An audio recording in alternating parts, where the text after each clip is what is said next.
우리 교회가 속한 교단은 대한예수교 장로의 합동측입니다. 교단들이 참 많이 있죠. 적어도 우리가 해운대 제일교회 성도로 살아가게 되면은 우리 교회가 속한 교단이 무엇인지는 알아야 할 것입니다. 대한예수교 장로의 합동측 교단입니다. 우리 교단을 이렇게 바꾸어서 말하기도 합니다. 개혁주의 교단이다. 그리고 개혁주의 교단은 그리고 개혁주의 교회의 모토는 이것입니다.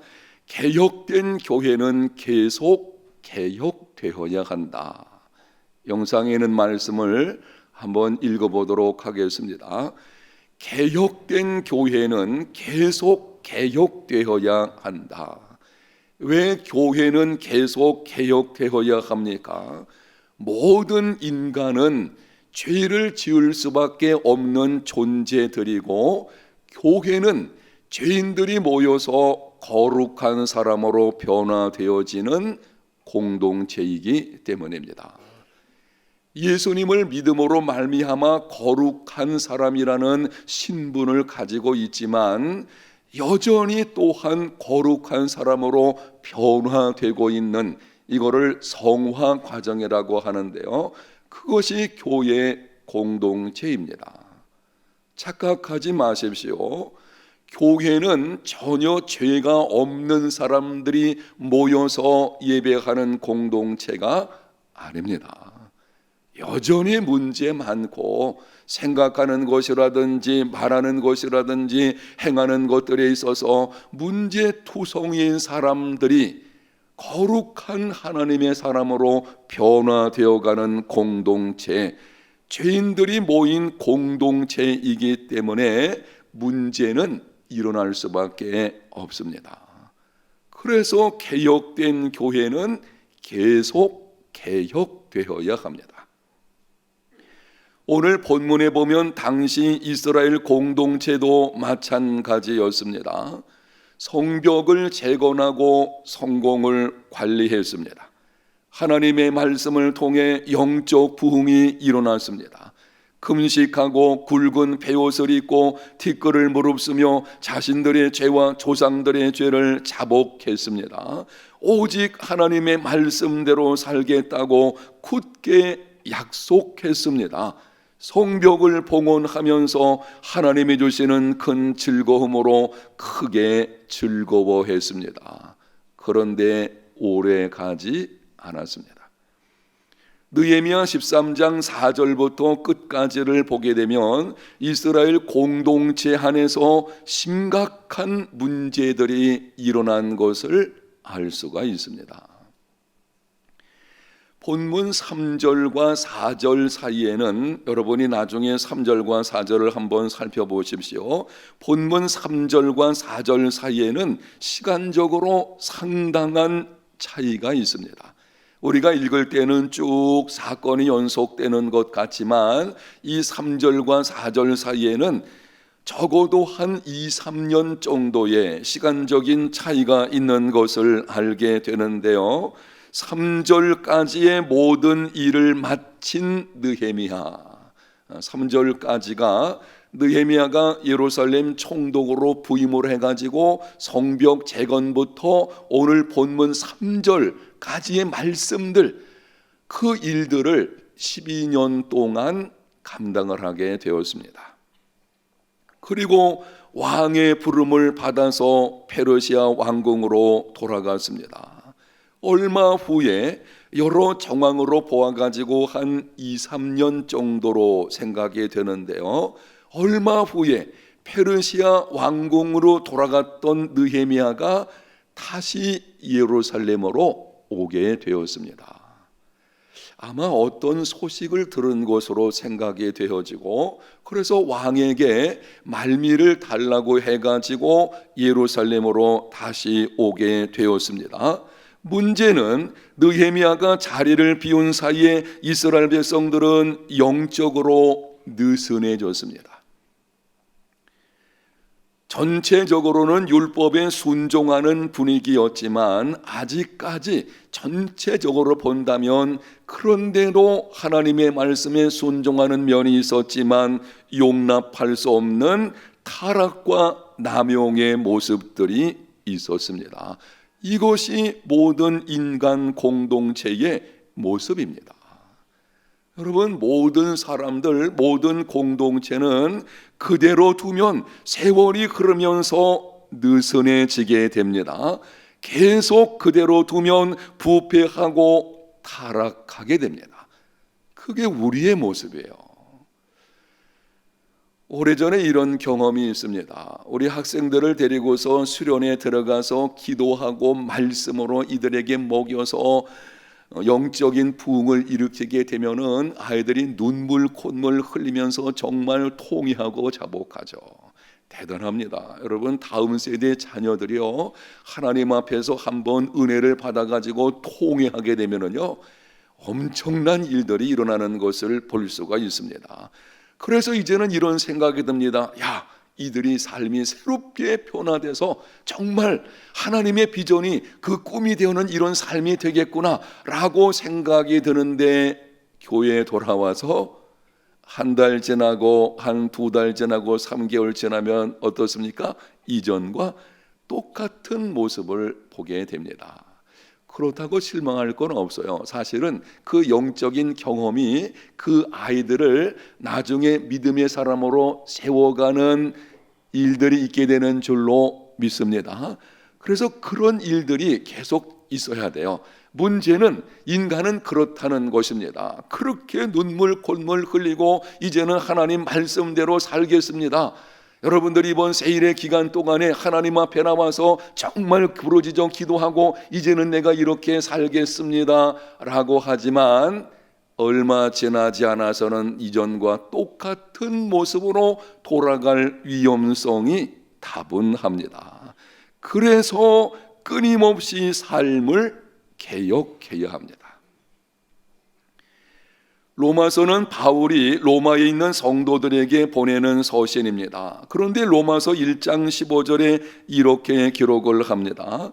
그러므로 나는 할 수 있는 대로 로마에 있는 너희에게도 복음 전하기를 원하노라. 이미 예수님을 믿는 사람들입니다. 복음을 들어서 예수님을 구세주와 주님으로 영접하고 교회 생활하고 있는 사람들입니다. 그런데 바울이 그들에게 편지하기를 로마에 있는 너희에게도 복음 전하기를 원하노라. 아니, 알고 있는 사람들에게 왜 다시 복음을 전해야 되는 것입니까? 세월이 지나게 되면 사람은 누구나 그대로 두게 되면 복음에 대한 감격과 열정이 식어지게 돼 있어요.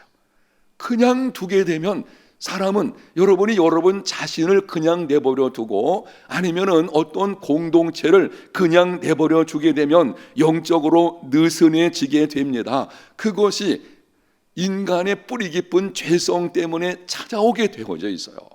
이건 당연한 모습인 것입니다. 그래서 우리는 복음을 다시 들어야 합니다. 그래서 우리는 따라합니다.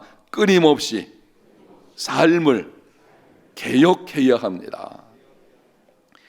오늘날 우리들도 마찬가지인데요. 우리 자신의 삶을 끊임없이 개혁하지 않으면 영적 침식작용이 일어나게 됩니다.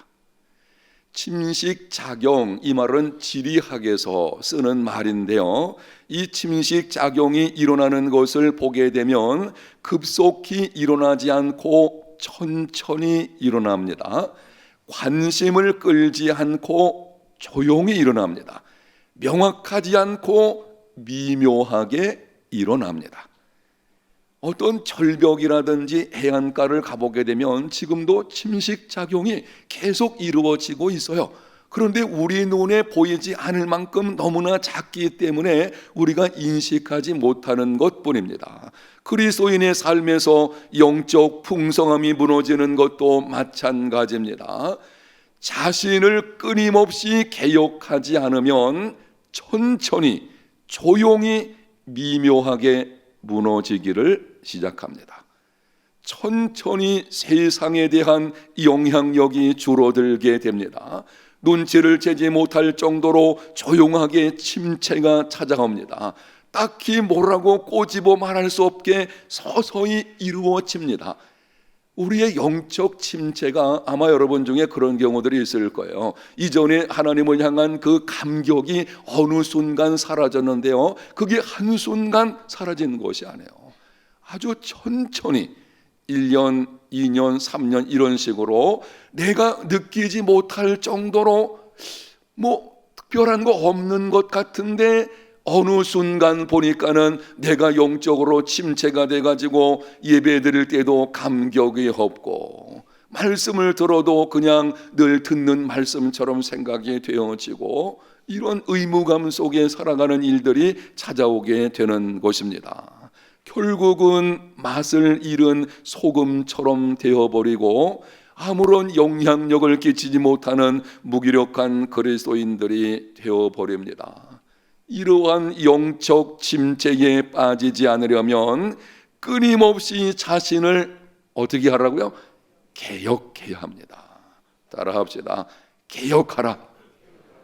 나를 개혁하라는 거예요. 우선적으로 우리는 개혁하라 그러면 어떤 구조, 어떤 공동체의 일들만 생각하는데요, 정작 중요한 것은 나를 개혁하지 않으면요 세상 변하지 않습니다. 우리는 제일 먼저는 끊임없이 나를 개혁하는 삶이 되어야 하고, 그리고 나서 교회 공동체, 가정 공동체, 나라 공동체를 바꾸는 이 개혁의 작업들이 또한 함께 이루어져야 되는 것입니다. 오늘 본문과 13장을 보게 되면은 느헤미야는 몇 가지 개혁을 다행을 했습니다. 4절에서 9절까지 보면 제사장 엘리야십이 암몬 사람 도비아를 위해서 하나님의 성전 뜰에 방을 내어주었어요. 이거는 심각한 죄입니다. 하나님의 성전 뜰에는 함부로 들어올 수도 없는 건데 이방인을, 그리고 그를 위해서 방을 내어준다. 엘리야십이 정치적이고 경제적인 어떤 관계 속에서 그렇게 한 것으로 보여집니다. 경제적으로 이렇게 거래가 있다든지 친밀한 어떤 문제로 인해 가지고 방을 내어주는 느헤미야가 예루살렘에 와서 그것을 보고는 분노하게 되었습니다. 그래서 그 도비아의 방에 있는 세간살이를 모두 밖으로 던져 버렸습니다. 하나님의 전에 그릇과 소제물과 유향을 다시 그곳에 들여놓게 되었습니다. 이것이 느헤미야의 첫 번째 개혁입니다. 10절에서 14절까지 보게 되면 느헤미야가 도비아의 세간을 내던진 후에 곳간을 살펴보니 제사장들과 레위인들을 위한 거제물과 11조가 없음을 알게 되었습니다. 거기에 제사장들이나 레위 사람들은 기업이 없기 때문에 이 11조를 내서 그걸 가지고 이들 생계를 갖게 했거든요. 보니까는 그게 없는 거예요. 백성들이 그렇게 11조나 거제물들을 드리지 않으니까는 레위 사람들이나 노래하는 사람들이 자기 집으로 고향으로 돌아가 버렸어요. 성전 예배가 예배답지 않게 되어버린 것입니다. 느헤미야가 그것을 보고는 민장들, 앞서서 일하는 민장들을 꾸짖었습니다. 그리고 고향으로 돌아가 있는 레위 사람들을 다시 데려왔습니다. 그러자 유다 백성들이 새 포도주와 기름의 11조를 가져다가 곳간에 드렸습니다. 그 후 느헤미야는 성전 곳간의 관리와 유지 체제를 재정비했습니다. 이것이 느헤미야의 두 번째 개혁입니다. 여러분이 한번 잘 들어보셔야 돼요. 15절에서 22절에 보게 되면 안식일에 일을 하고 이방인들과 상거래하는 것을 보고 느헤미야는 관련된 귀인들을 꾸짖었습니다. 안식일에 마땅히 쉬어야 하거늘 너희들이 일을 하고, 더군다나 상거래가 이루어져서요, 그것도 이방 사람들과의 상거래가 이때 막 이루어지게 된 것입니다. 느헤미야가 안 되겠다 싶어가지고는 안식일의 성문을 닫아버렸어요. 상거래하는 사람이 성 안에 들어오지 못하게 만들어 버린 것입니다. 안식일을 거룩히 지키게 했습니다. 이것이 느헤미야의 세 번째 개혁입니다. 23절에서 마지막 절까지 보면은 이방인들과의 혼인을 금했습니다. 느헤미야가 와서 보니까는 지도자 위치에 있는 사람들까지도 이방인들, 하나님을 알지 못하는 가정과 이 혼인 관계가 이루어져 있는 것을 보고 심히 분노하게 되었는데요.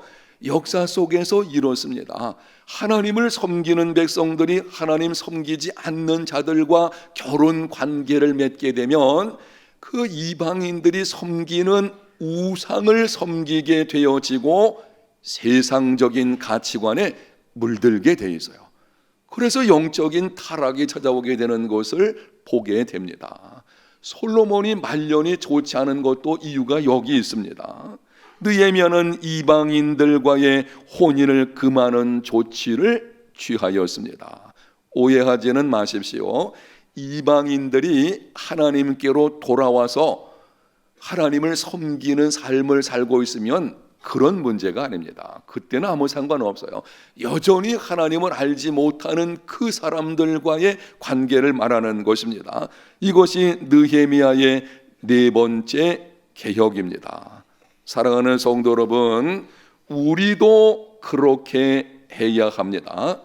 우리가 우리 자신을 개혁하는 삶이 끊임없이 이루어져야 되는데요. 제일 처음에는 성전된 우리 안에 들어와 있는, 지금 성전은, 오늘날 성전은 누가 성전이에요? 예수 믿는 우리가 성전이거든요. 우리 몸이 성전인 것입니다. 예수 믿는 우리 안에 들어와 있는 도비아를 내쫓아야 합니다. 도비아는 욕심을 의미합니다. 엘리야십이 욕심 때문에, 그리고 도비아가 욕심 때문에 이런 일이 벌어지게 된 것입니다. 더 많이, 더 높이, 더 빨리 이러한 욕심을 내려놓는 개혁이 끊임없이 이루어져야 합니다. 여러분이 영적 풍성한 삶을 살기를 원하신다면 이번 세일의 기간 동안 여러분이 기도하는 중에 하나님의 풍성한 은혜를 맛본 시간인 줄로 믿습니다. 인생을 무너진 것을 재건하고 성공을 관리해 나갈 때에 끊임없이 자신을 개혁하지 않으면요, 이게 한순간은 아니더라도 서서히 무너지게 됩니다. 그때 우리가 개혁해야 될 것이 뭐냐면 욕심이에요. 욕심. 이 욕심이 결국은 우리를 무너뜨리게 하는 것을 보게 됩니다. 끊임없이 욕심을 내려놓는 개혁의 삶이 되시기를 바랍니다. 11조는 소유권을 의미합니다. 나의 모든 소유가 하나님의 것임을 인정하는 표로 11조를 드리는 것입니다. 하나님이 11조에 관해서 언급하실 때에 돈이 필요한 거 아니시잖아요. 하늘과 땅과 그 안에 있는 모든 것이 하나님의 것인데, 이 11조에 관해서 성경에서 언급하는 것은 내가 가지고 있는 모든 것이 누구의 것? 하나님의 것임을 인정하는 신앙 고백으로 드리는 것이거든요. 그래서 11조라는 말은 이 소유권과 관련이 되어져 있습니다. 그러므로 우리는 내가 소유한 모든 것이 내 것이 아니요 하나님의 것임을 인정하는 개혁이 내 삶에서 끊임없이 이루어져야 합니다. 여러분이 얻은 것, 여러분이 소유한 것들을 내 것이라고 생각하는 순간 그때부터 영적 침체는 일어나게 됩니다. 내 것이 아니고 누구의 것입니까? 하나님의 것입니다. 하나님이 내게 맡겨주신 것입니다. 바로 이 소유권의 문제가 우리가 끊임없이 개혁해야 돼요. 아니면 우리가 이렇습니다. 조금 얻으면은 마치 내가 잘나고 내가 수고하고 내가 애써가지고 얻은 내 것이라는 생각이 우리 속에 서서히 들어오거든요. 그때부터 영적인 벽이 무너지기를 시작하게 되는 것입니다. 안식일은 하나님을 신뢰하는 믿음을 의미하는 것입니다. 7번째 날에 일하지 않고 쉼을 가져도 하나님께서 나의 삶에 필요한 것을 반드시 채워주시리라. 아멘. 그게 안식이래 하네요. 쉼과 관련되어져 있어요. 그런데 그 쉼에는 이런 뜻을 가지고 있는 것입니다. 우리는 쉬지 않고 일해서 많은 것을 얻어야만 된다고 생각하는데요, 이거 하나님의 방식이 아닙니다. 일주일에 하루는 너희들이 다 내려놓고 쉬어라. 왜? 너희들이 쉬어도 내가 너희들의 필요한 것을 공급해 주시겠다고 하시는 것입니다. 하늘에서 만나가 내려왔을 때에 여섯째 날에는 하나님께서 어떻게 해요? 2배를 얻게 하셔가지고 7일째 쉬게 하시는 것을 보게 됩니다. 하나님께서 공급하시는, 그래서 오직 하나님을 신뢰하는 삶을 살게 하시려고 하는 것입니다. 하나님을 신뢰하지 못하고 자신을 의지하려는 마음과 삶의 자세를 끊임없이 개혁해야 합니다. 우리는 그런 마음 가지고 있어요. 내 힘을 의지하려고 하고 세상 의지하고 사람 의지하려는 마음들이 우리 속에 다 있습니다. 아무리 믿음 좋은 사람들도요, 어떤 상황 속에서 그런 일들이 찾아오는 거예요. 그래서 하나님을 신뢰하는 믿음이 허물어지기 시작을 하게 되면 내게 영적 침체가 오게 되거든요. 그래서 이거를 끊임없이 개혁을 해야 됩니다. 오직 하나님을 신뢰하고 그분 안에 거하는 삶으로 날마다 끊임없이 개혁하는 믿음의 걸음들이 되시기를 바랍니다. 혼인은 세상과 관련된 것입니다. 세상의 가치관을 따라서 세상과 벗하며 세상에 물들고 있는 자신을 끊임없이 개혁해야 합니다. 당시 사람들이 오늘날도 마찬가지일 거예요. 하나님을 알지 못하는, 하나님을 섬기지 않는 이런 사람들과 혼인관계 이루어지는 것을 가만히 보게 되면은 일단은 자기 눈에 보기에 좋은 거거든요. 그 사람이 내 눈에 보기에 좋은 거예요. 뭐 제 눈에 안경일지 몰라도 하여튼 이 세상에 보니까는 뭐 예쁜 사람 많고 멋진 청년들 많고 이렇게 보이거든요. 그래서 내 눈에 보기에 좋은 것, 또 한 가지는 그 사람들이 가지고 있는 경제적인 문제, 이런 거죠. 그런 관계 속에서 혼인 관계가 이루어지게 되는데요, 이렇게 되어지면 세상적인 가치관이 내게 들어와서 내 삶을 흔들어 놓게 되고요, 또 하나는 그것이 자녀들에게 이어지게 되죠. 자녀들도 세상적인 가치관으로 말미암아 결국에는 하나님을 떠나는 일이 일어나는 것을 보게 됩니다. 그래서 우리는 이러한 세상과 벗하고 물드는 자신을 끊임없이 개혁해야 합니다. 끊임없이 삶을 개혁해야만 영적 풍성한 삶, 진정한 인생의 성공자가 될 수 있습니다. 저와 여러분의 평생 동안 끊임없이 자신을 개혁하는 삶이 되시기를 축복합니다. 살펴봐야 돼요. 여러분 이렇게 하십시오. 멈추고 좀 살펴보십시오. 좀 멈춰서 내가 지금 어떤 모습으로 있는지 살펴보고, 그래서 자신을 끊임없이 쳐서 복종시키고 개혁해야만 영적 풍성한 삶이 이루어지게 됩니다. 왜 그렇습니까? 나란 존재는 그런 존재예요. 그렇게 하지 않으면 흔들리는 것이 우리의 존재의 모습인 것입니다. 여전히 죄성이 우리에게 있기 때문에 그러한 것입니다. 이러한 개혁을 이루려고 하면 반드시 기억할 것이 있는데요, 여러분이 자신을 개혁하고 또 가정이나 교회나 아니면 나라 공동체를, 이 민족 공동체를 개혁하려고 할 때에 반드시 기억할 것이 있는데, 오늘 본문과 13장에 기록된 느헤미야의 개혁을 보게 되면 아주 중요한 특징이 한 가지가 있어요. 느헤미야가 4번에 걸쳐서 개혁을 하게 되는데요, 이 개혁할 때마다 느헤미야가 어떤 행동을 보여주고 있습니다. 그 일에 관해서 하나님께 기도를 합니다. 잘못된 것을 개혁할 때마다 기도를 하는데요, 성전 안에 폐해를 없애고 예배 관련된 일을 개혁한 후에 14절 말씀 보겠습니다. 내 하나님이여, 이 일로 말미암아 나를 기억하옵소서. 내 하나님의 전과 그 모든 직무를 위하여 내가 행한 선한 일을 도말하지 마옵소서. 안식일을 거룩하게 지키게 한 후에 22절 하반절입니다. 내 하나님이여 나를 위하여 이 일도 기억하시옵고 주의 크신 은혜대로 나를 아끼시옵소서.